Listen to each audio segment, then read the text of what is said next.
저기 봅시다. 233페이지 이자율과 저축 소비. 이것도 이제 우리가 봤던 소비자 선택 이론의 응용이다라고 생각하시면 되겠어요. 자, 우선 개요 볼게요. 자, 우선은 저축을 할까 말까 생각을 하는 거예요. 저축이라 하면 느낌이 뭐냐면 내가 지금 현재 소비하는 걸 희생을 하는 거죠. 아, 쓰고 싶은데 안 쓰고요.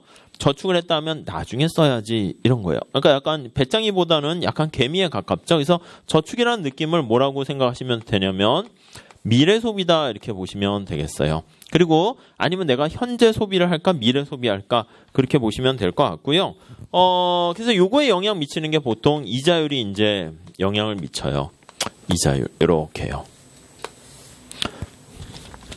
그래서 이제 이자율이 높아지면 여러분 저축하고 싶어요? 아니면 저축하기가 싫어요?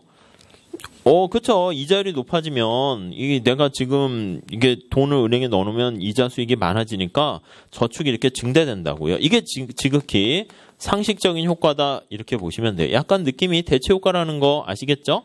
삐딱한 효과가 존재하게 돼요. 그 이제 소득 효과 이렇게 끌고 가게 될 거예요. 책 보면서 다시 정리합시다. 개요 볼게요. 자, 1번 소득이 주어졌을 때 현재 소비를 증가시키면 미래 소비가 감소한다 이렇게 나와 있고요. 그래서 두 번째 줄 보시면 현재 소비랑 미래 소비 간의 선택 이렇게 나와 있어요. 밑에 우리 이렇게 합시다. 아까 XJ, YJ 나타냈는데 밑에 보면 1기 현재 소비 이렇게 있고요. 2기 미래 소비 이렇게 있어요.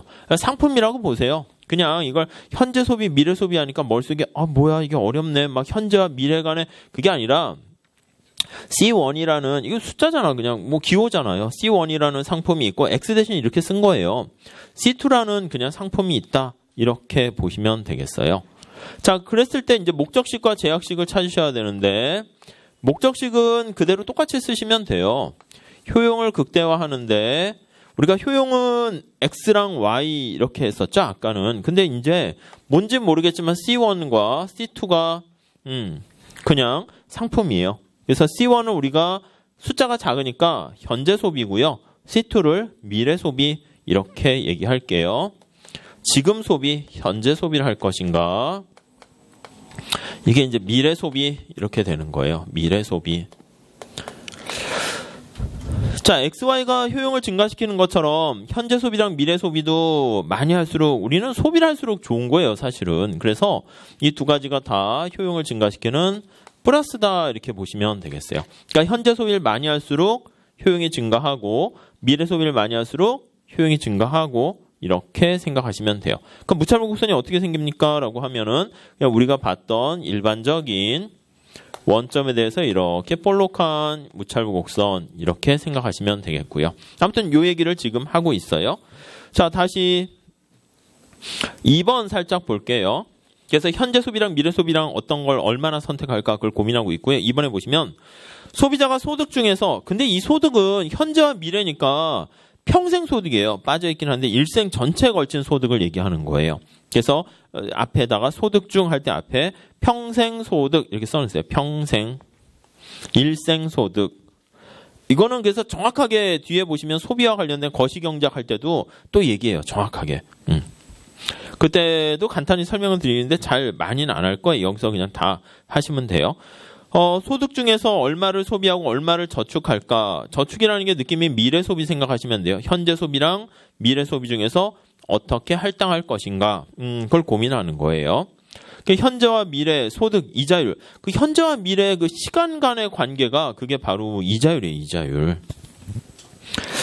이자율, 어떻게 생각하세요, 이자율? 이자율이 이게 사실은 우리가 보는 것처럼 옛날에는 어떤 돈을 놓고 돈을 빌려준 다음에 이자를 받는 거예요. 이거 되게 불경시역이었어요. 이게 시간을 사고 파는 거라는 느낌이거든요. 그래서 신에 대한 도전이라 봤어요. 신이 딱 있는데 막 생명을 창조한다? 뭐 인간 죽을래? 이렇게 되고요. 시간을 사고 팔어. 그래서 자, 돈 내가 참을 테니까 해서 이자 얼마, 그 시간에 따른 거, 내가 지금 내 손 안에 있는, 여러분들은 당연히 아시겠지만 내 손 안에 지금 100만 원과 1년 후에 100만 원은 똑같은 100만 원이 아니에요. 그래서 그걸 내가 대신 이렇게 거래한다는 느낌이니까 그 이자율, 그 되게, 그래서 이자율, 특히 또 돈 없는 사람한테 이자 받고 파는 거는요, 아리스토텔레스 같은 경우에는 진짜 지옥 간다. 그렇게 얘기를 할 정도였거든요. 그래서 아무튼 이자율 이거에 대해서 뭐 되게 좋게 보지는 않게 되었었는데요. 그래서 글쎄 이자율.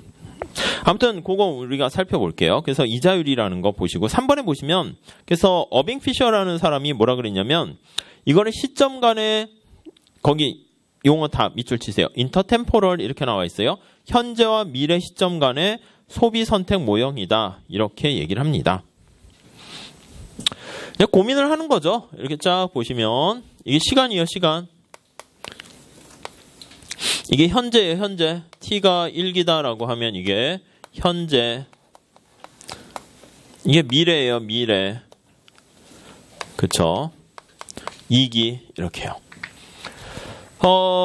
여러분들은 현재랑 미래 중에서 어떤 걸 선택해요? 사실 이렇게 시험 공부한다라고 하면은 현재를 좀 희생해서 미래를 위해서 생각하는 거죠. 그쵸? 만약에 개미에 가까운 사람이고요.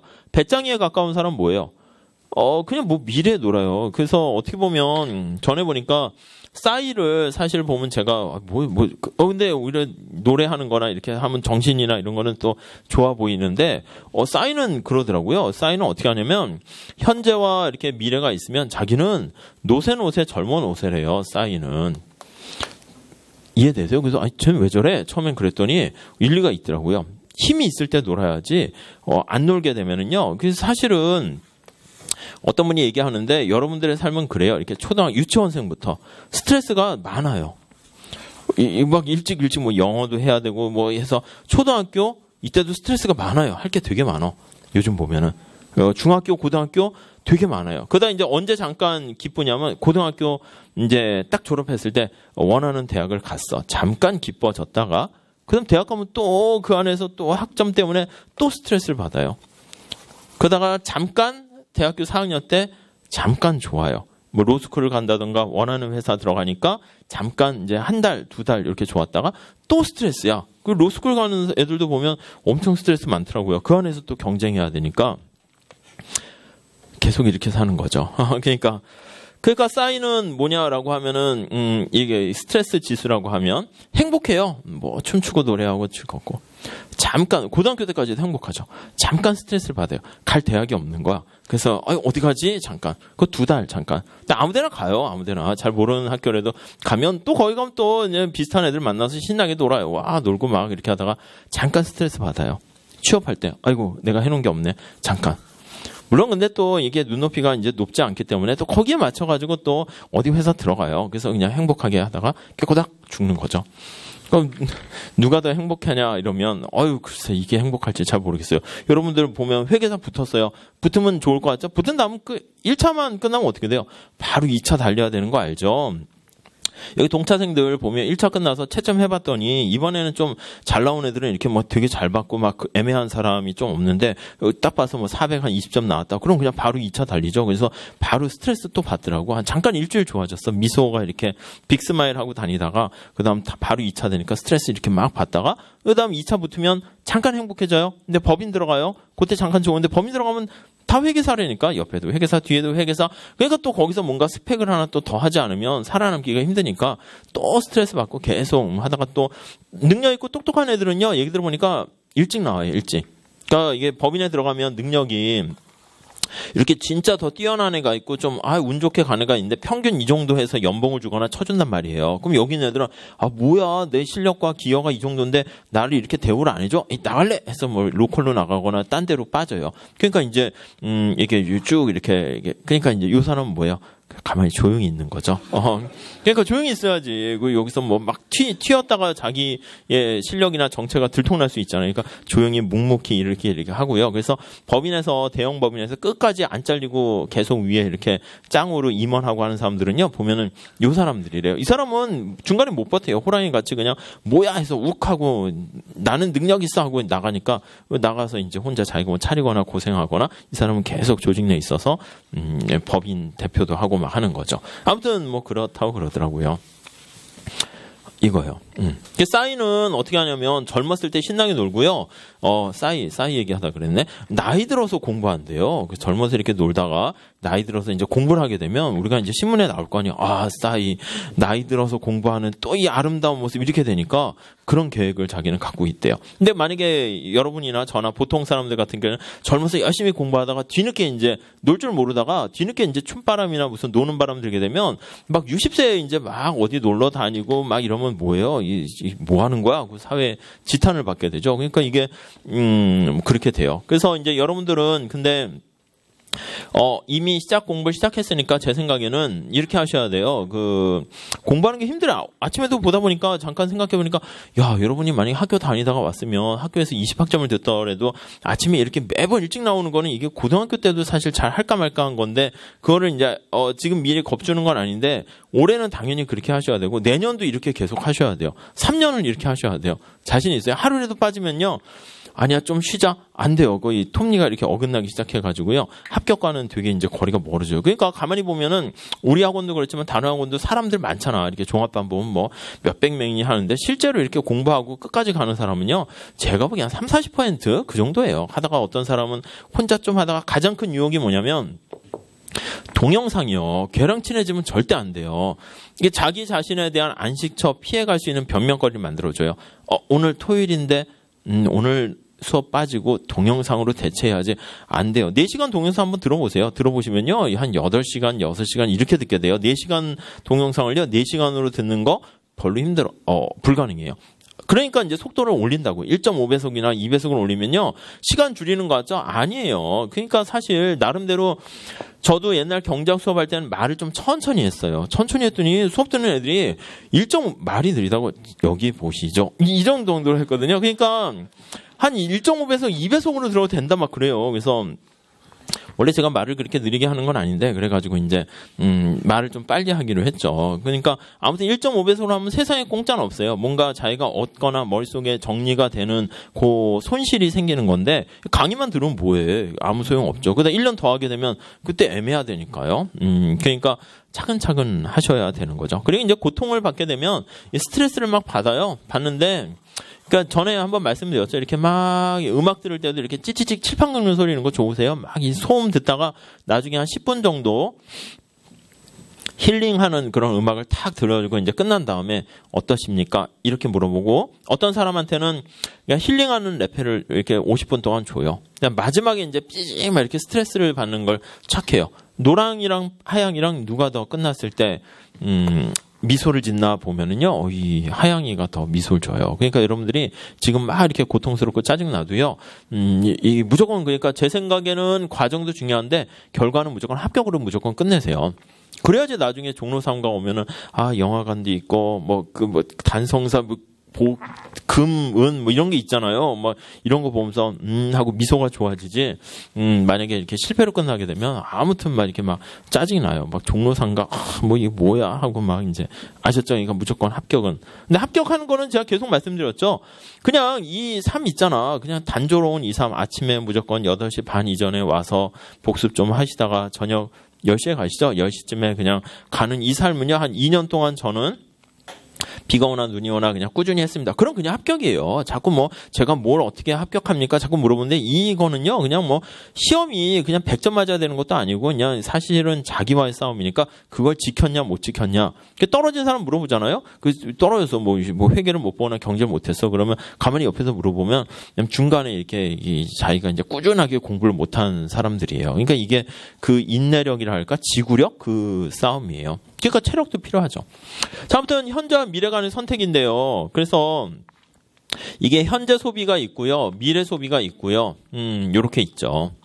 그리고 소득도 마찬가지예요. 내가 우리 책에서는 Y로 하나, M으로 하나, 그냥 Y로 하니까 Y로 합시다. 현재 소득이 있고요. 미래 소득이 이렇게 있어요. Y는 소득이에요, 소득. 자, 그런데 우리가 뭐라고 했냐면 이 동일한 시점에서 있지 않으면요. 타임머신 타고 같은 시점에 있지 않으면 이거 똑같은 게 아니에요. 아까 말씀드렸잖아요. 지난 시간에 당신 그대로 거기 있어주세요. 보니까 30년 후에 나와 지금의 나는 달라요. 부산에 있는 나와 여기 있는 나도 다른 거고요.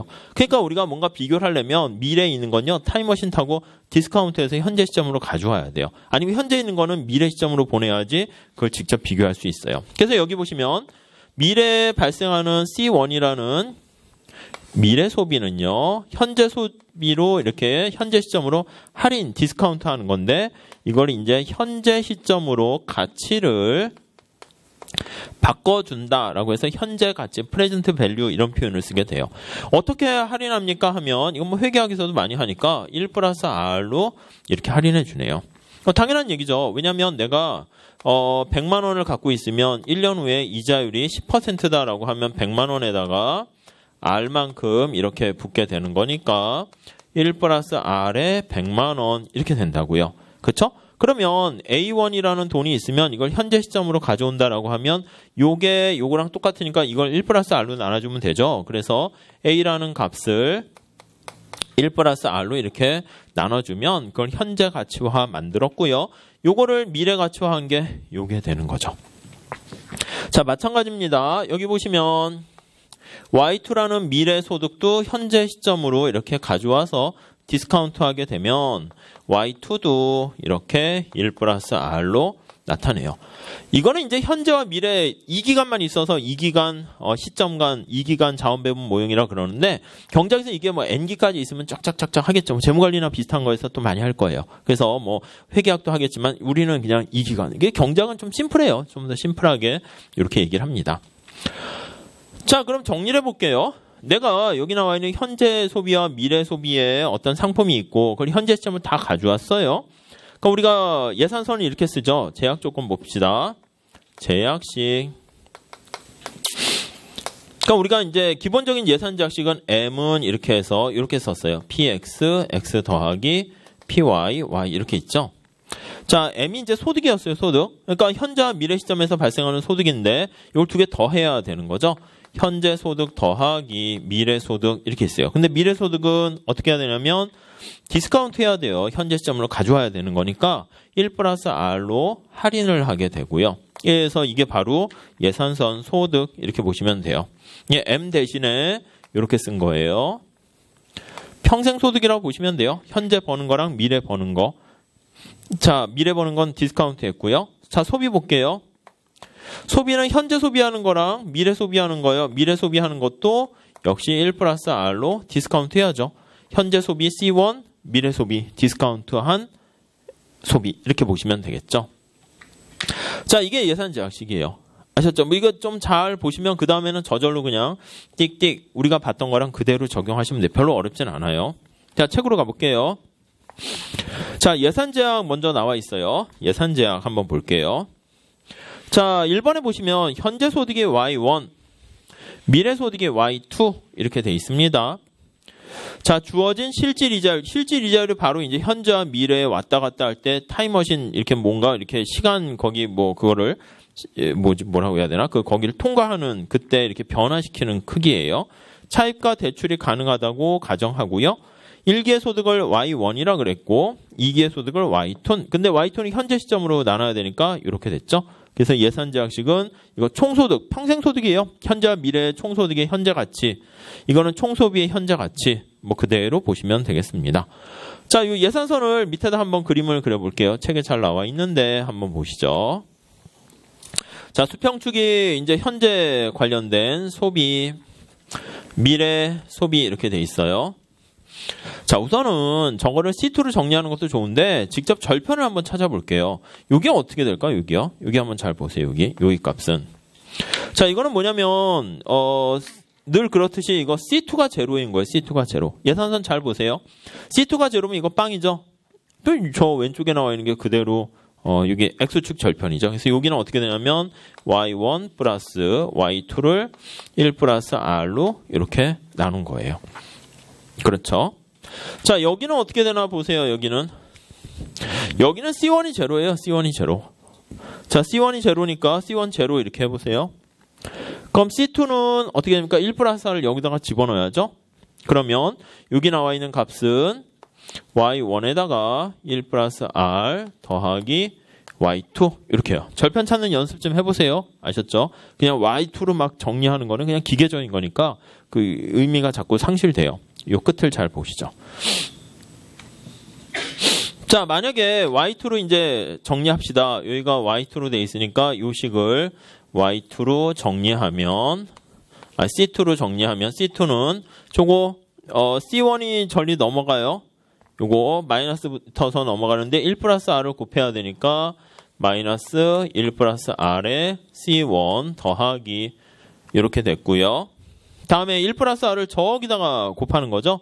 그러면 1 플러스 R에다가 Y1 플러스 Y2 이렇게 되네요. 이렇게 정리한 식이 뭐 거기 다음 페이지에 보시면 나와 있어요.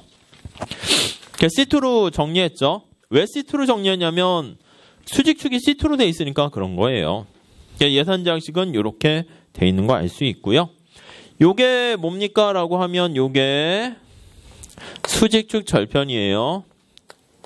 수직축의 절편 이렇게 돼 있고요. 기울기 어떻게 돼요? 요 기울기예요. 마이너스 붙어 있고요. 기울기. 네, 이렇게 정리하시면 되겠죠. 그래서 4번 설명이 그거죠. 예산선의 기울기가 요거고 수직축 절편이 요거고 이자율이 변하지 않는다라고 하면 R이 가만히 고정돼 있어야죠. 그렇게 되면 우하향하는 직선 이렇게 보시면 되겠죠. 쭉 이렇게 돼 있어요. 네, 이렇게 보시면 되겠네요. 자, 이게 예산선이에요. 무차별 곡선은 이렇게 있다 합시다. 현재 소비랑 미래 소비가 효용을 증가시키니까 원점에 대해서 볼록한 이렇게 보시면 되겠죠. 하나만 더 할게요. 자, 거기 밑에 그림을 보시면 초기 부전점을 오메가라고 해요. 요거를 초기 이니셜 포인트라고 하는데 초기점이라는 건 뭐냐면 현재와 미래를 살 때 내가 현재 소득 버는 거랑 미래 소득 버는 거 그거를 찾는 거죠. 여기가 현재 소득이고요. 여기가 미래 소득이에요. 자, 초기점은 내가 번 소득이라고 생각하시면 돼요. 현재 이만큼 소득을 벌었고 미래 이만큼 소득을 버는 거예요. 그러니까 이 점은 바로 뭡니까? 라고 하면은 당연히 살짝 생각해 보세요. 내가 현재 소득은 그대로 갖다 쓸 수 있고요. 그렇죠? 요거는 현재 소득 그대로 번 거예요. 거기다 이만큼 여기가 늘어난 건 뭐냐면 내가 원래 요기점이 있었는데 미래 소득을 다 포기한 거예요. 미래 소비를 다 안 하겠다 해서 미래 소득 Y2 벌 거를 이렇게 줄인 다음에 대신 현재로 이렇게 증가시킨 거죠. 근데 디스카운트 해야 되니까 요만큼 늘어난 거예요. 살짝 요거 자꾸 간단한 식인데 좀 이해하려고 하세요. 다 여기는 뭔가 보세요. 내가 원래 이만큼 벌었어요. 현재 소득 숫자로 해도 되는데 그냥 이걸로 하세요. 좀 뭐 어려운 건 아니니까. 현재 이만큼인데 현재 소비를 아예 안 해요. 이쪽으로 갔어요. 이만큼. 그 현재 소비가 빵이죠. 현재 소득이 빵인데 이거를 이제 미래에다가 은행에 돈을 넣게 되면 미래에는 미래에 버는 소득만큼은 내가 그냥 쓰죠. 근데 현재 소득을 은행에 넣으면 이렇게 1 플러스 R만큼 이자율이 붙은 거예요. 여기서 이만큼 현재 소득을 줄였는데 이만큼 이자가 붙으니까 이만큼 늘어나게 된 거 알 수 있죠. 다시 밑에서 높이를 보면 이만큼은 Y2가 되고요. 이만큼이 뭐냐면 Y1에다가 이자만큼이 이렇게 붙은 거다라고 보시면 되겠죠. 아무튼 뭐 이거 좀 생각하시고 물론 나중에 그냥 기계적으로 이렇게 하셔도 되긴 하고요. 다음 예산선 이거 동네가 별거 없어요. 그래서 경제학이 좀 요런 학생들이 이제 나중에 잘할 거예요. 별거 아닌데 이거 딱 써놓고 그냥 이래저래 골똘히 쳐다보는 이렇게 별로 없잖아요. 축이 무대가 이거밖에 없고요. 각각의 뛰어노는 주인공 뭐 몇 명 없잖아요. 그러니까 그것만 좀 잘 보시면 돼요. 그걸 자꾸 보해가지고 그다음에 이제 머리에 이제 그게 탁 감이 오죠. 자, 무차별 곡선 가지고 한번 좀 볼게요. 현재와 미래 저기 무차별 곡선 저기 나와 있는 거예요. 우리가 다시 했는데 현재를 중시 여기는 사람과 미래를 중시 여기는 사람 볼게요. 현재를 중시 여기는 사람과 무차별 곡선 이렇게 보시면 자, 이렇게 만약에 가파른 사람이 있어요. 그리고 파랑으로 할까? 노랑으로 할게요. 완만한 사람이 있어요. 누가 현재를 중시 여기는 사람이에요? 다시 하면 빨갱이랑 노랑이. 누가 개미와 배짱이에서 배짱일까요? 배짱이가 싸이죠. 이렇게 이렇게 누가 이렇게 노래 부르고 빨강이죠. 가만히 보시면 여기서 보면 현재 소비를 한 단위 증가시키기 위해서 얘는 미래 소비 포기할 생각 별로 없어. 이렇게 얘는 현재가 좋지. 이렇게 미래 소비 왕창 포기하려고 그래요. 그렇죠? 그래서 우리가 MRS로 한다고 그랬죠. MRS. 이거 배짱이라 배라고 쓸게요.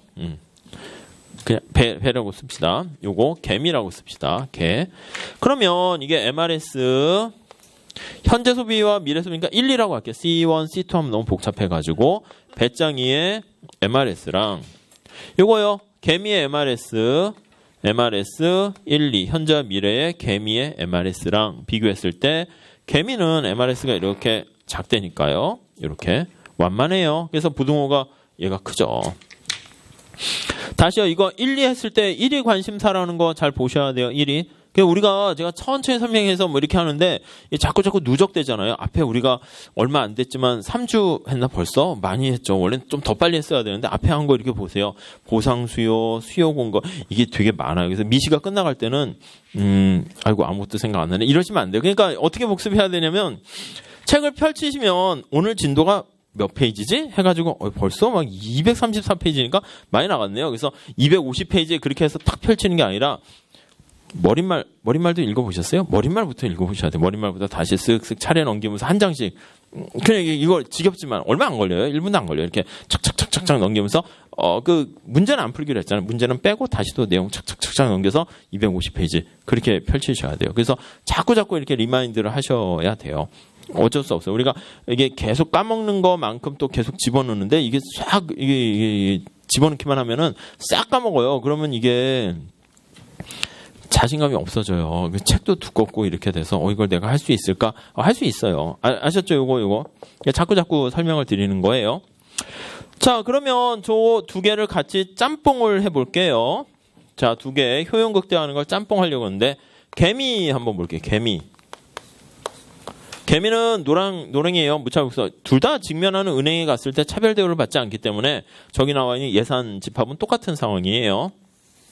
자, 현재 소비, 미래 소비, 예산선 이렇게 있어요. 초기 부전점이 여기에 오메가 이렇게 있어요.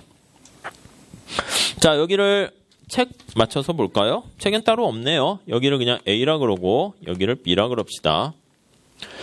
자, 개미는 무차별 곡선이 완만한 거 아시죠? 이게 또 다시 복습이에요. 어떻게 보면 그거를 이제 X, Y 대신 이렇게 바꾼 거죠. B점 지나는 거보다 여기 지나는 거보다 여기 A점을 지나는 게 개미는 개 이렇게 써놓을게요. 무차별 곡선이 가장 원점에서 머니까 A점을 선택하게 돼요. 자, 그러면 개미 같은 경우에는 여기가 초기 부전점이죠. 점점점에서 여기가 Y1이에요. 현재 시점에서 내가 번 돈이에요. 일부러 숫자로 안 하는 거예요. 숫자로 하면 더 심플하긴 한데 그냥 이 정도에 자꾸 좀 익숙해지시라는 뜻이에요. 현재 소비가 언제 극대화가 됐습니까? 라고 하면 내가 만약에 100만 원 벌었는데 소비를 60만 원밖에 안 하는 거예요. 그러니까 전체 번 소득에서 이만큼 남았죠? 이 저축이죠, 저축. 자, 이게 소득이에요, 소득. 여기다 표시하면 현재 소득이고요. X축만, 여기 수평축만 잘 보세요. 이게 현재 소비예요. 효용 극대화되는 현재 소비예요.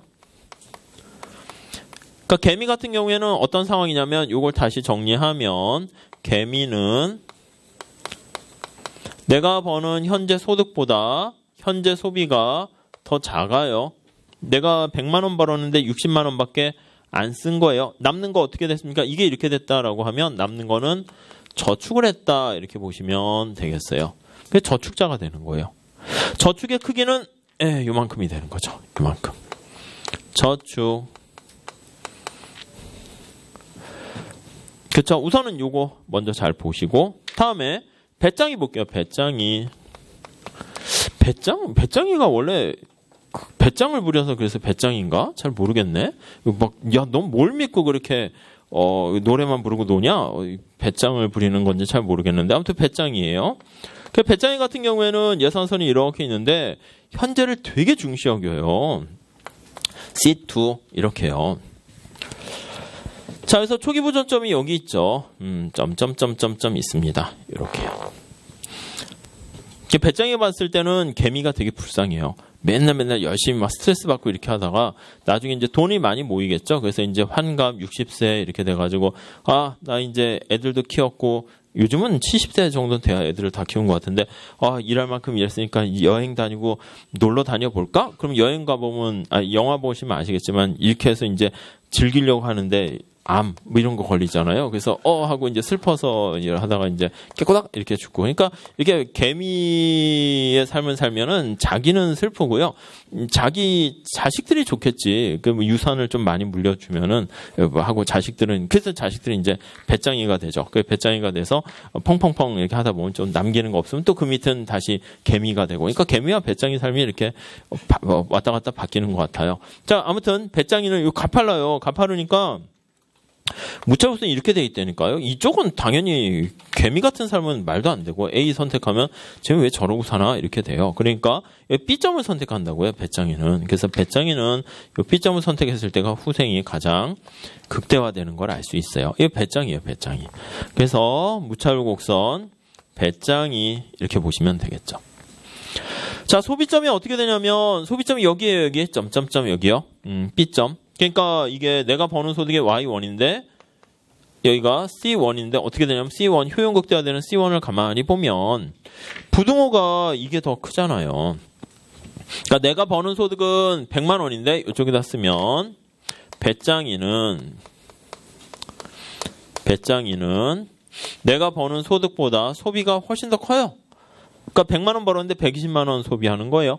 그러니까 이거는 차입자죠. 대출자가 되는 거죠. 그렇죠? 개미는 저축자가 될 확률이 많고요. 뭐 그렇게 보시면 되겠어요. 그래서 우리 책에는 거기 밑에 그림이 있어요. 그러니까 정확하게 그 오메가 W 같이 생긴 거기 위에 있는 사람은 차입과 저축을 하지 않는, 그러니까 은행을 이용하지 않는 사람이에요. 그래서 사실은 은행이라는 게 없으면 이제 경작에서는 그 이자율이 바로 가격 역할을 하는 건데 여기가 이거밖에 없어요. 내가 Y1 소득을 벌었는데 소비를 이만큼 하고요. 미래에 버는 소득만큼 미래의 소비를 이렇게 해요. 여기 이렇게 사용하는 사람. 버는 만큼 써야지 이렇게 되면은 사실 선택점이 이거밖에 없어요. 그러면 사실은 개미나 배짱이 입장에서는 저축하거나 돈을 쓰고 남은 거나 아니면 돈이 지금 당장 필요한 사람이거나 후생이 감소돼요. 근데 은행이라는 게 있으면 이게 은행의 이자율에 따라서 이게 금융이라는 게 있으니까 돈이 더 필요한 사람한테 빌려주고 해서 이렇게 쭉 이렇게 손오공의 여의봉처럼 늘어나는 거예요. 이게 없었을 때는 이렇게. 나중에 국제무역에서도 살펴볼 거예요. 그리고 차입하려는 사람이 이렇게 쭉 돈을 더 빌려 쓸 수 있어요. 그러니까 배짱이 같은 경우에는 요점 선택할 수밖에 없는데 은행을 이용해서 B점을 선택하면 후생이 증가하죠. 개미도 이쪽을 선택하게 되면 후생이 증가해요. 그래서 금융이라는 시스템이 쫙 있게 되면은 여기 보시면 예산선이 이렇게 쫙 늘어난다라는 거. 그게 이제 금융이 존재했을 때 세상에 어떤 후생을 증가시킨다거나 이득이 있습니까? 그걸 미시적으로 설명하면 이렇게 되는 거. 없었을 때는 이렇게 선택점 요구에 국한되는데 선택할 수 있는 폭이 쫙 이렇게 증가한다. 이렇게 보시면 되겠어요. 물론 지금은 요게 이제 차입자가 되고요. 이게 차입하는 사람의 차입자의 경우에 직면하는 이자율이고요. 이쪽이 이제 저축 이자율이죠. 저축과 관련된 예산선의 기울기가 이자율 이렇게 될 것이고 이게 차입자가 직면하는 이자율 이렇게 될 텐데 요거는 하지 마세요. 이자율 나중에 뒤에 계산 문제 할 때 할 건데 아이디어만 말씀드릴게요. 우리가 은행에 갈 때 저축할 때랑 차입 돈 빌릴 때 대출 받을 때랑 이자율이 똑같아요? 달라요? 보통 다르다고요. 어느 게 더 커요? 차입할 때가 크죠. 그러면은 이것까지도 미시경제학책에 있어서 말씀드렸는데 아직 시험에는 나오지는 않았어요. 근데 충분히 나올 수는 있어요. 그러니까 약간 너무 많이 앞서가면 안 되는데 조금은 앞서갈 필요 있어요. 미시 같은 거는. 그래서 여기 보시면 저축 이자율이 이렇게 했는데 차입 이자율이 더 비싸면 어떻게 되겠어요? 예산선이 이게 가파르게 되겠죠. 그러니까 이럴 때는 이게 굴절된단 말이에요. 예산선이 또 이렇게. 그렇죠? 아니면 돈 빌리는 사람한테 이자율이 싸지게 되면 이게 이렇게 완만해질 거고. 그러니까 똑같이 요 점을 중심으로 해서 이렇게 보시면 되겠어요. 아무튼 이렇게 굴절되니까 이게 쭉 없어지면 두 개가 이렇게 달라지는. 그냥 살짝 봐주세요. 나중에 또 말씀드릴 거예요. 그거는 어느 정도 기본 설명이 끝난 다음에 지금은 이런 것도 있다라는 것만 말씀드리는 거예요. 자, 아무튼 이것만 잘 보시면 돼요. 그래서 책에 거기 보시면 소비자 균형 나와 있고요. 밑에 그림 가운데 거는 빼시고 그래서 저축하는 경우랑 차입하는 경우 그 정도만 잘 체크하시면 되겠어요. 자, 1번 봅시다. 위에 소비자 균형에서 자, 소비자 균형은 예산선과 무차별 곡선이 접하는 점에서 이루어지므로 이렇게 나와 있어요. 그는 어쨌든 똑같죠. 여기 보시면 A점도 예산선과 무차별 곡선이 접하고 B점도 예산선과 무차별 곡선이 접했어요. 그래서 그거 결론은 뭐냐면 MRS 현재와 미래를 얼마나 애지중지합니까 하고 현재 소비와 미래 소비의 가격은 어떻게 돼요? 거기 보시면 1 플러스 R이에요. 1 플러스 R. 요거요. 그러니까 요게 바로 뭐냐면 다시요. 요 MRS라는 게 뭐냐면 현재 소비에 대한 1위 관심이니까 거기서 얻게 되는 약간 편익이라고 보시면 돼요. 한계 편익이에요. 한계 편익. 한계라고 쓸까요? 자, 요거는 뭐예요? 내가 현재 소비를 한 번 더 하려고 하면은 은행에 돈을 넣었을 때 이자 수익 얻을 수 있는 거를 포기해야 되는 거잖아요. 그래서 이게 바로 현재 소비에 대한 대가예요. 비용이에요. 그래서 이게 한계 비용의 느낌이에요. PY분의 PX가 되는 거죠. 이쪽으로 와볼까요? 이쪽으로 쭉 와보세요. 이쪽으로 오시면 자, 요거 예산선의 기울기 어떻게 돼요? 우리가 할 때 PY분의 PX라고 그랬어요. 그쵸? 요거 우리가 자꾸 매번 하는 거예요. 자, X 앞에 붙은 게 PX고요. Y 앞에 붙은 게 PY예요. 그렇죠? 여기 보세요. X를 C1이라고 했어요. 앞에 뭐가 붙어 있어요? 1이 붙어 있죠. 1. 요 Y2 앞에 뭐가 붙어 있어요? 1 플러스 R분의 1이 붙어 있는 거죠. 이해돼 있죠? 식을 다시 쓰면 자, 요거를 다시 한번 쓸게요. 다시 쓰면 1에다가 C1 더하기 1 플러스 R분의 1에다가 C2 이렇게 쓴 거라고요. 그러니까 이게 PX고 이게 PY가 되는 거죠. 그렇죠? 왜냐면 앞에 그냥 X 대신 이게 Y고 XY 그냥 한 거죠. 그래서 요걸 다시 쓰면 어떻게 됩니까 하면 PX는 요거 1이고 PY는 이거예요. PY는 요게 PX고 그래서 PX PY 그럼 PY는 1 플러스 R분의 1 이렇게 돼요. 요거 1이고 그럼 이거 다시 정리하면 마이너스는 이제 빼고요. 기울기니까 그러면 1 플러스 R이 바로 예산선의 PY분의 PX다라고 보시면 되겠어요. 그러니까 우리가 앞에 했던 거랑 전혀 다른 새로운 걸 하는 게 아니라 이걸 파편적으로 보면 야 이거 새로운 거네 이렇게 하는데 아니요. 그냥 봤던 거를요. 그냥 XY 대신에 C1, C2로 바꾼 거고요. 무차별 곡선도 그냥 이거고요. 시험 문제는 또 자주 나오는 게 현재 소비랑 미래 소비가 완전 보완제다 해서 L자인 걸로 해서 물어보고요. 거기서 거기에요. 사실은. 그것만 딱 이렇게 보이시면은 그냥 기계적으로 띠디딕 제약식, 목적식 그렇게 풀면은 미시는 별로 할 게 없어요. 문제 풀 수 있는 연습과 경험만 해놓으면 사실은 그날 가서 좀 이렇게 머리만 이렇게 좀 잘 이렇게 꽉 막히지만 않으면 좀 잘 풀려요. 자, 그렇게 되네요. 그래서 거기 보시면 음영 처리된 거 거기 박스 있죠. MRS랑 1 플러스 R이 같다라는 거 그거 좀 잘 느끼시고요. 2번 볼게요.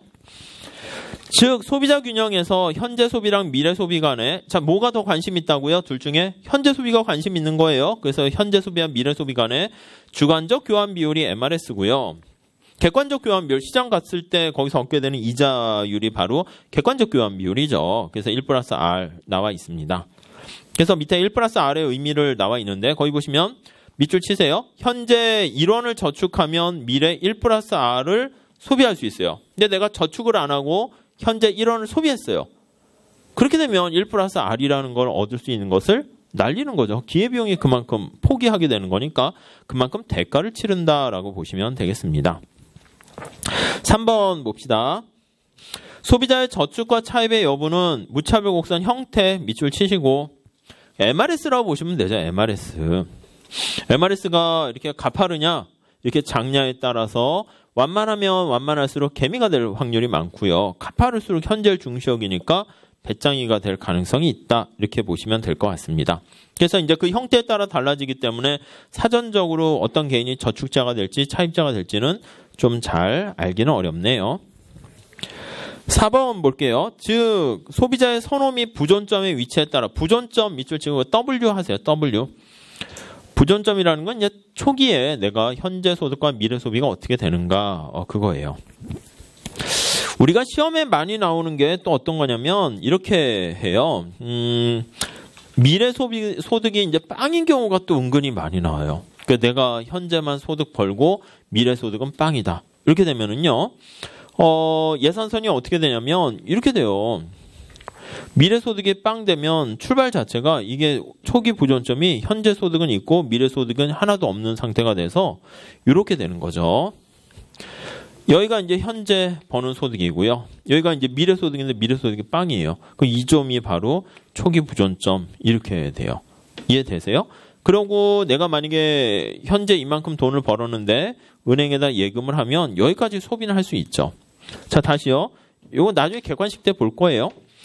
자, 미래 소득이 빵이다라고 하면 예산선이 이렇게 돼서 초기 부존점 되는 거니까 굳이 여기다 그림을 그리면 이거예요. 이렇게 해서 이렇게 되는 거예요. 여기가 이렇게 잘린 거죠. 이렇게. 여기도 오메가가 이 끝이니까 이렇게 되는 거예요. 이렇게. 그럼 이랬을 때도 개미는 여기를 선택해요. 일부는 저축하고 미래 소비를 하고 배짱이는 뭐예요? 어차피 오늘 죽고 다 오늘 소비하고 죽자 이런 거니까 여기를 선택하게 된다고요. 그죠? 오늘 다 쓰고 미래 어차피 버는 거 없는 거 됐어 이렇게 하는 거죠. 아무튼 그냥 그거 그냥 그러니까 부존점이 W인데 그 오메가인데 그게 바로 부존점이고 소비자의 선호 그거에 따라서 밑에 그림 있는 것처럼 저축자가 되기도 하고 차입자가 되기도 하고 이렇게 보시면 되겠습니다. 자, 오른쪽 가볼게요. 자, 이거는 거시에서도 나오는데 여기서는 사실 큰 임플리케이션은 없어요. 우리 미시에서는요. 그게 아니라 오른쪽에 가보시면 이자율의 변화와 소비자 균형의 변동 그게 이제 시험에 나오죠. 자, 이자율이 만약에 거기 보시면 상승했다라고 할게요. 네, 이렇게 봅시다. 자, 그러면 첫 번째 다시 한번 저 끝에 볼게요. 효용함수는 변화가 없어요. 현재 소비와 미래 소비는 이건 자신의 선호니까 이자율이 변하는 객관적 교환 비율과 이거랑은 전혀 영향이 없고요. 이 예산 제약식이 변해요. 내가 현재 버는 소득, 미래 버는 소득은 디스카운트 해야죠. 1 플러스 R. 현재 소비, 미래 소비는 1 플러스 R로 디스카운트 해야죠. 예산선에 영향을 미쳐요. 예산선을 잘 보세요. 현재 소비, 미래 소비. 그러니까 오늘 하는 거는 사실 요것만 잘 하시면 돼요. 아까 뭐 사회보장 할 때는 그 보조해 주는 거 가격 보조랑 현금 보조 그거 괴리가 발생하는 거 있죠. 대체 효과. 그거 두 가지만 잡으시면 사실은 딴 거는 그냥 잊어버리셔도 상관없어요. 자, 예산선이 이렇게 있는데 초기 부전점이 여기 있어요. 자, 요거만 선택하는 사람은 어떻게 돼요? 나 은행 안 가 이렇게 하는 사람은 이거는 아무 관련 없어요. 은행 어차피 이자율이 올라가든 뭐하든 난 버는 만큼 쓸 거야 하는 거니까 요 초기 부전점 있는 사람은 이자율에 영향 없어요. 다시요. 여기다 살짝 그리면 요 점만 선택하는 사람은 이자율이 올라가든 안 하든 그냥 내가 버는 만큼 현재 소득과 현재 소비, 미래 소득과 미래 소비 이렇게 되니까 그냥 그걸로 끝 이렇게 돼요. 근데 이제 차입자와 저축자는 여기에 영향을 받죠. 첫 번째 여기는 뭐라고 그랬냐면 이거 다시 한번 복습하기 위해서 봐요. 절편은 어떻게 돼요? 여기 절편. 내가 현재 소득 번 거 다 쓸 수 있고요. 이 현재 소비를 맥스로 하는 거예요. 미래 버는 거는 깡을 해야죠. 디스카운트해서 Y2를 1 플러스 R로 이렇게 할인을 해서 여기가 내가 최대 소비할 수 있는 거예요. 근데 R이 올라가게 되면 R이 올라가니까 이게 올라가잖아요. 올라가면 이게 이쪽이 작아지니까 얘가 이렇게 쭉 이동해서 이쪽으로 이동한다고요. 이렇게.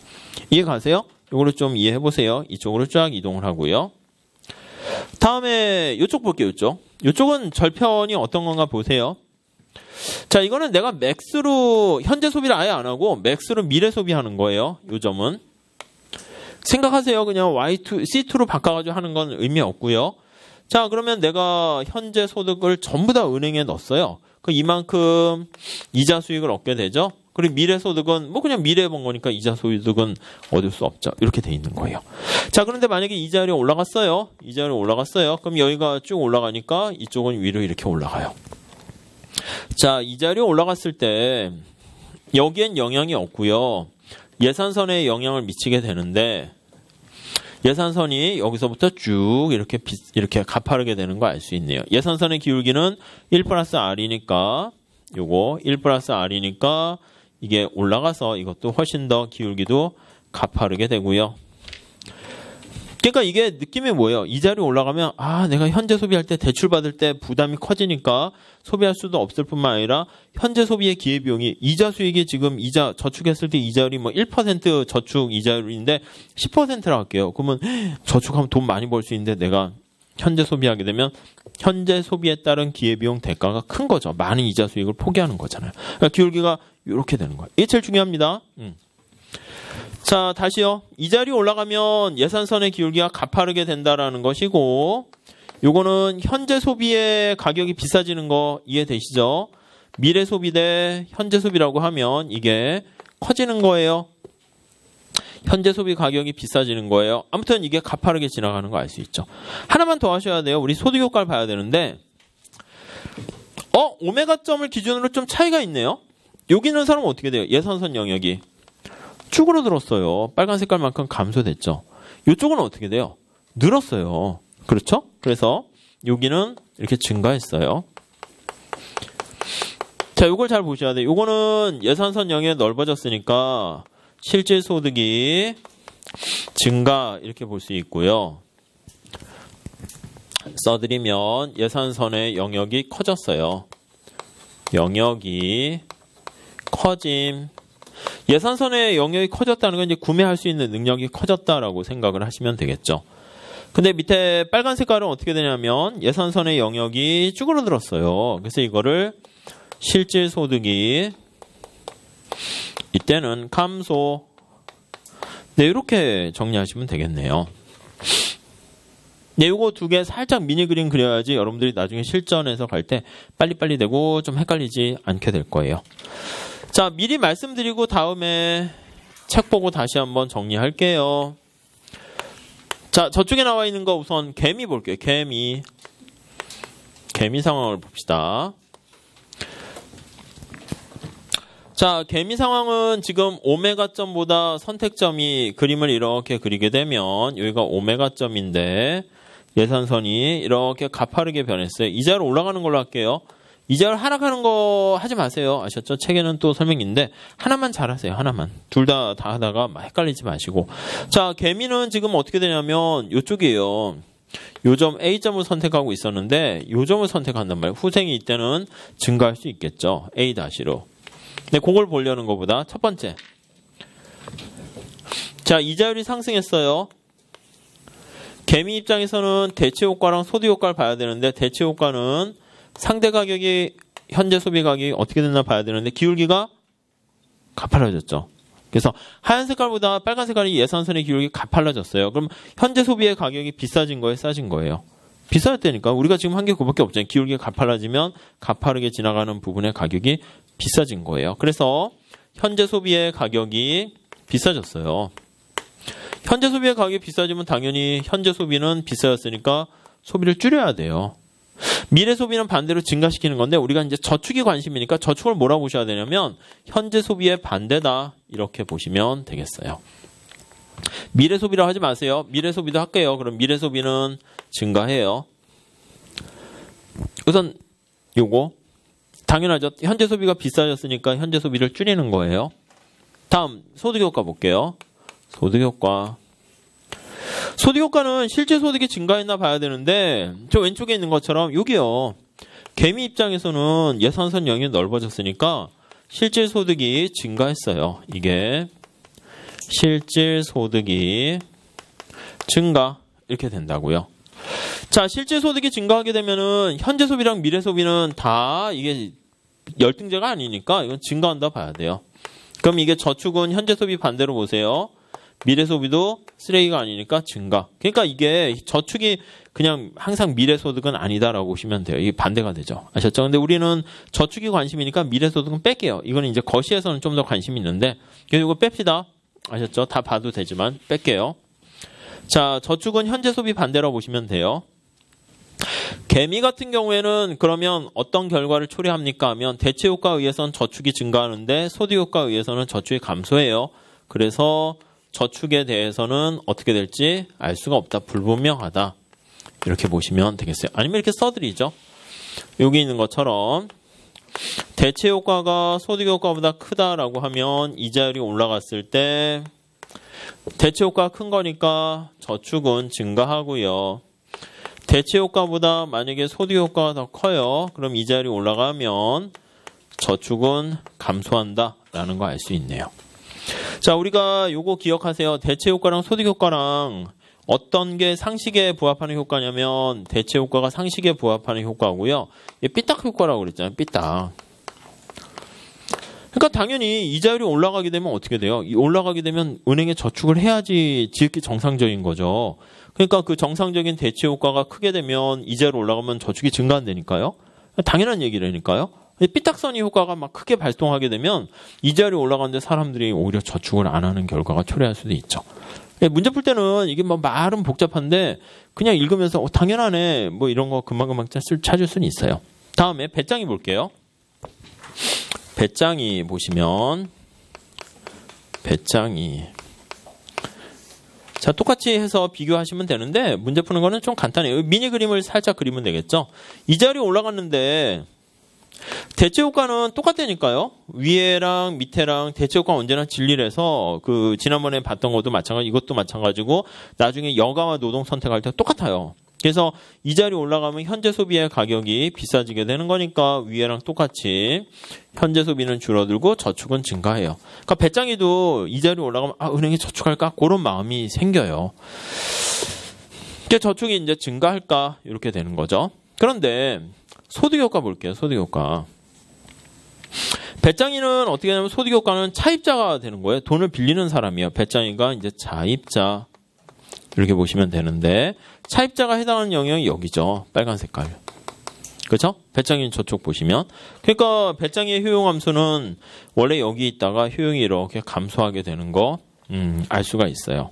그래서 실제 소득이 어떻게 돼요? 빨간 색깔만큼 예산선 영역이 줄어들었으니까 배짱이 같은 경우에는 실제 소득이 감소해요. 그래서 실제 소득이 감소하게 되고요. 실제 소득이 감소하게 되니까 현재 소비는 똑같이 감소하게 돼요. 저축은 증가하게 되고요. 이렇게요. 배짱이 같은 경우에는 둘 다 대체 효과, 소득 효과 모두 저축을 증가시킨다. 이렇게 보시면 되겠죠. 우선 이 정도 보시면 되겠죠. 이건 같아요. 상충되지 않아요. 그래서 항상 이 얘기를 해도 돼요. 이자율이 올라갔을 때 저축은 증가한다. 이렇게 해도 상관없어요. 그러니까 이거 살짝 보시고 나중에 또 문제 풀면서 더 계속 설명드릴 거예요. 책 보면서 정리할게요. 자, 우선 1번 봅시다. 실질 이자율이 상승하면 이렇게 나와 있어요. 동그라미 1번 235페이지. 총소득의 현재 가치는 감소하고 A쪽으로 보시면 당연히 이자율이 상승하게 되면은 이게 전체 분모가 떨어지니까 총소득은 이게 감소하게 되겠죠. 현재 가치는 감소하는 거예요. 그러니까 여기가 이제 왼쪽으로 딱 가고 물론 소득의 미래 가치는 증가하죠. 거기 현재라는 말이 들어가 있으니까 이쪽을 얘기하는 거예요. X축 절편은 감소하고 이 뜻이고 미래 가치는 커지고 그래서 여기는 이렇게 밖으로 가고 그렇죠? 그림 보시면서 정리하시죠. 그래서 예산선은 하얀 색깔에서 이렇게 빨간 색깔로 시계 방향으로 회전 이동한다. 얘를 중심으로. 은행을 이용 안 하는 얘는 뭐 전혀 영향 안 받게 되죠. 그래서 2번에 보시면 예산점이 이렇게 오메가점을 중심으로 해서 회전 이동하는 것은 이자율 변화와 관계없이 1기 소득, 2기 소득 거기에서 그냥 다 소비하는 거니까 은행 전혀 이용하지 않은 산골짜기에 있는 사람인 거예요. 다음 3번 봅시다. 실질 이자율이 상승하면 이렇게 기울기가 바뀌어요. 우리 가격 효과랑 똑같아요. 기울기 바뀌니까 여기는 대체 효과, 소득 효과 이렇게 존재한다는 거 알 수가 있고요. 자, 4번 볼게요. 실질 이자율이 10%에서 20% 상승한다라고 하면은 이자율 올라간 게 거기 현재 1원을 소비할 때 포기해야 되는 게 원래 10%니까 1.1원을 포기해야 되는데 이제 1.2원을 포기하게 된 거예요. 그러니까 거의 밑줄 치세요. 현재 소비의 상대 가격이 상승 이렇게요. 이거요. 이자율이 올라가면 이거 기울기가 가팔라지니까 가팔라지게 되면 하향에서 빨강이 되면 요거요. 미래 소비를 기준으로 한 미래 소비의 가격 대비 현재 소비의 가격이 비싸진 거다. 그 얘기예요. 그 얘기가 3번, 4번 그거 보시면 되겠고 5번에 보세요. 그러므로 대체 효과는 항상이란 말이 들어가도 돼요. 항상 현재 소비를 줄이고 그렇죠? 여기요. 개미나 배짱이나 여기 항상 이거 현재 소비를 줄여요. 얘도 현재 소비 줄여요. 그러니까 대체 효과는 진리라니까 이건 안 바뀐다니까요. 항상 이 말이 들어가도 돼요. 그러니까 보통 객관식에서는 항상이란 말이 들어가면 약간 틀리는 경우가 많은데 이 대체 효과 관련해서는 항상이 들어가도 언제나 이런 말이 들어가도 맞게 돼요. 다음 6번 볼게요. 실질 이자율이 상승하면 저축자는 똑같은 금액을 지불하더라도 저축하더라도 이자 수입이 증가 거기요. 실질 소득 증가 이렇게 밑줄 치시면 되겠어요. 근데 이제 그걸 말로 돼 있는 건데 요 그림 하나 그려놓으면 되겠죠. 저축자는 실질 소득 증가, 차입자는 배짱이죠. 실질 소득 감소. 그 다음 줄에 나와 있죠. 그래서 저축자 동그라미 치시고 차입자 동그라미 치시고 저축자의 개미 쓰시고 차입자의 배짱이 이렇게 치시면 될 것 같습니다. 쓰시면 될 것 같아요.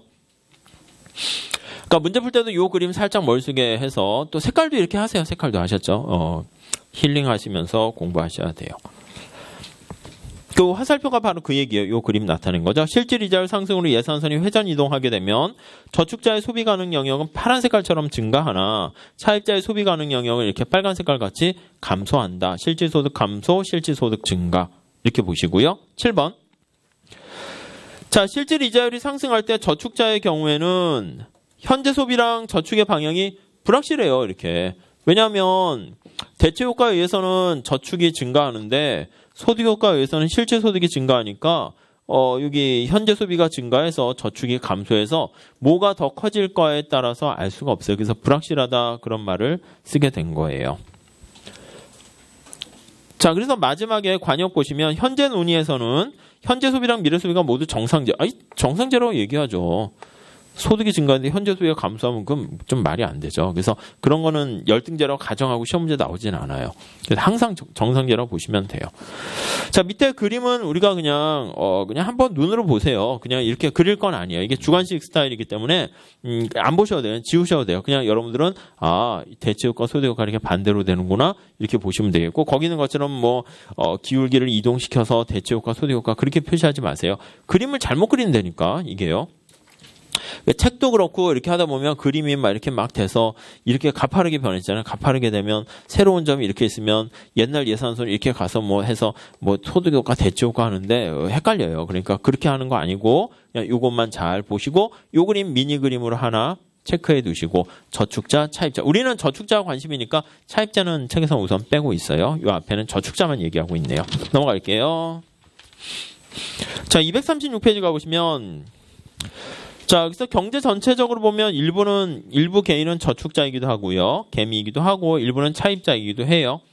그리고 이자율 상승 시 경제 전체까지는 제가 보기엔 별 의미 없는데 밑에 9번 있잖아요. 9번. 그게 바로 요 얘기죠. 대체 효과는 똑같으니까 우리 책에서도 그냥 하나만 얘기했어요. R이 올라갔을 때 거기 별표하세요. 현재 소비 상대 가격 상승 별표하세요.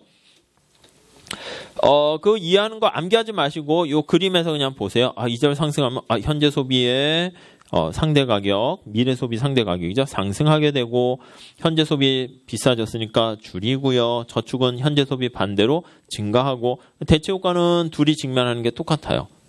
단지 이제 선호에 따라서 실질 소득이 증가하냐 감소하냐가 달라져서 문제가 되네요. 그래서 저축자, 차입자. 그러니까 책에는 그냥 소득 효과 따로 했는데 그냥 개미 따로, 배짱이 따로 이렇게 하는 게 좀 더 나을 것 같아요.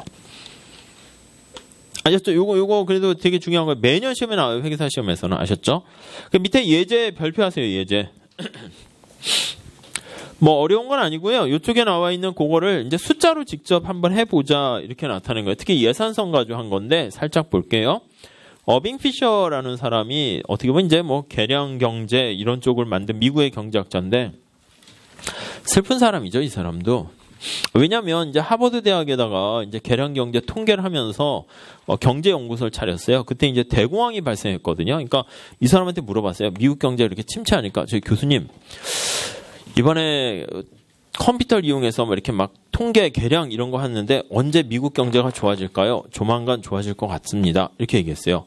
틀렸어요. 그래서 이게 계속 나빠져. 그럴 수도 있죠. 좀 지나서 한 3달 지나 교수님 언제 좀 좋아질 것 같나요? 끼미가 있나요? 조만간 이제 좋아질 걸로 우리 연구소에서 예측됩니다. 틀렸어요. 그래서 이게 또 뭐 저러지? 그래서 다시 신문사에서 교수님 언제 좋아질까요? 조만간 진짜 좋아집니다. 틀렸어요. 문 닫았어요. 그래서 자꾸 틀리니까 창피하잖아. 그래도 그때 미국 경제 대가인데 그래서 뭐 문 닫은 사람 많죠. 뭐 자 이때는 이제 돈 놓고 돈 먹긴 안 하려고 하는데 뭐 노벨상 받은 사람이 뭐 롱턴 캐피탈 매니지먼트가 이런 것도 차렸다 재무관리에 나올 텐데 꼭 괜히 자기가 하다가 다 날렸어요. 처음에는 좀 좋다가 그러니까 금융시장은 역시 예측하지 못해 뭐 이렇게 가게 되는 거죠. 아무튼 뭐 그래요. 그래서 그 어빙 피셔가 이렇게 두 기간 모형을 얘기했는데 1기의 소득이 2만 원이에요. 그냥 그대로 대입하시면 돼요.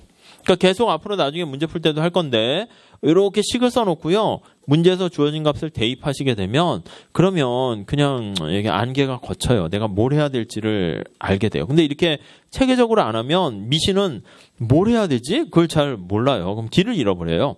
2기의 소득은 15,000원이고요. 15,000 이렇게 돼 있고 이자율이 25%래요. 그럼 여기다 넣어야지 뭐 0.25 이렇게 넣으면 되죠. 이것도 0.25 이렇게요. 끝. 이렇게 보시면 되겠어요. 그래서 최대로 가능한 한 1기 소비와 이거는 뭐예요? 최대로 가능한 한 1기 소비는 2기 소비를 빵으로 한다는 거예요. 얘가 빵일 때 어떻게 되게 이거예요. 그럼 이제 이거 날라가니까 1기 소비는 그냥 이거 값이 되는 거고요. 아셨죠? 만약에 최대로 가능한 2기 소비 우리가 이제 절편을 찾으세요. 그 뜻이에요.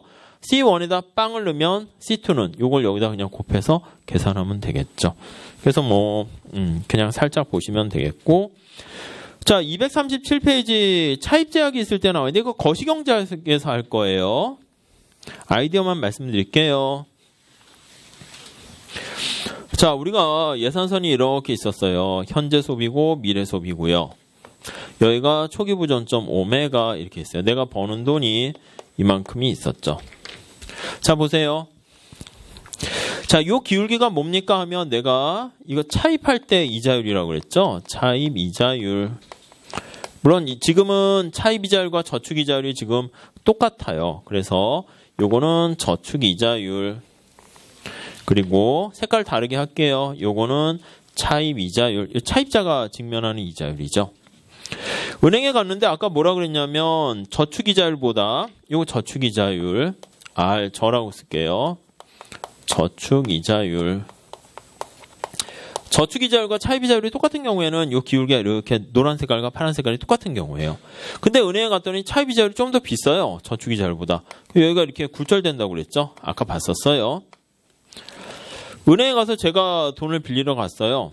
근데 전에 말씀드린 것처럼 돈 좀 빌려주실래요? 이렇게 차입하려고 그래. 당신한테 안 빌려줄래요? 이게 뭐예요? 빌려드릴게요. 얼마 빌려드릴까요? 1,000만 원이요. 이자가 얼마예요? 100억 주세요. 이렇게 되면 너한테 안 빌려줘 이 얘기랑 똑같은 얘기죠. 그래서 이게 차입할 때 이자율이 점차 커져가지고 이게 이렇게 수직선이 됐다 얘기는요. 뭐냐면 너한테 안 빌려줘 이거랑 똑같은 거예요. 껌 하나 주세요. 담배 하나 주세요. 여기 있어요. 얼마예요? 100억 원이요. 너한테 안 팔어 이 얘기랑 똑같은 얘기죠. 그런가요? 물론 진짜 100억 내면은 그건 말이 안 되겠지만 그래서 이 기울기가 이렇게 하다가 수직이 돼버리면은 결국은 차입의 제약, 유동성 제약 이렇게 표현을 하게 돼요. 자, 1번 볼게요. 거기 설명에. 두 기간 모형에서 주어진 이자율로 얼마든지 저축을 하거나 자입을 하거나 차입과 대출이 가능하다고 가정했는데 현실에서 상당수의 사람들은 대출 또는 차입 그게 불가능한 경우가 있네요. 2번 볼게요. 그래서 차입을 통하려고 하는데 차입이 불가능해서 현재 소득보다 이렇게 소비를 더 하고 싶은데 이쪽으로 가면 소비를 더 하는 거죠. 불가능한 경우가 있어요. 이거를 밑줄 치시죠. 유동성 제약 이렇게요. 그래서 이게 차입 이자율이 무한대가 되는 경우 차입 이자율이 무한대 이렇게요. 가 되는 경우 이게 이제 차입 제약에 빠졌다 이렇게 얘기하고요. 차입 제약 또는 이걸 유동성 리퀴디티 그런 말을 써요. 제약에 직면한다. 이렇게 보시면 될 것 같습니다. 그러니까 이 오른쪽으로 못 가는 거죠. 쭉 해서 날아가는 거예요. 그럼 이 사람은 어떻게 되냐면 현재 소비를 어떻게 할 수 있냐면 그냥 내가 지금 현재 버는 소득만큼만 소비를 할 수 있어요. 그 이상 더 할 수가 없네요. 자, 유동성 제약, 차입 제약 같은 말입니다. 그래서 거기 책에 나와 있는 것처럼 이 사람이 차입해서 2점을 선택하려고 하는 사람이 어쩔 수 없이 그냥 요거밖에 선택 못해요. 그러니까 후생이 감소한다라는 거 알 수가 있겠죠. 네, 그렇게 보시면 되겠고, 자, 위에 그 이자율 변화와 효용 수준 나와 있는데, 그거는 그냥 객관식 문제, 저 회계사 문제 뒤에 있거든요. 그거를 좀 만들었는데, 굳이 뭐 그렇게까지 우선은 할 필요 없어요. 아셨죠? 그래서 요거를 머릿속에 잘 체크하시고, 요거 좀 반복하시고, 그렇게 정리하시면 될 것 같습니다. 자, 요 정도 하고요. 우리 잠깐 쉬었다가 기대 효용 이론, 그거 좀 말씀드리도록 할게요.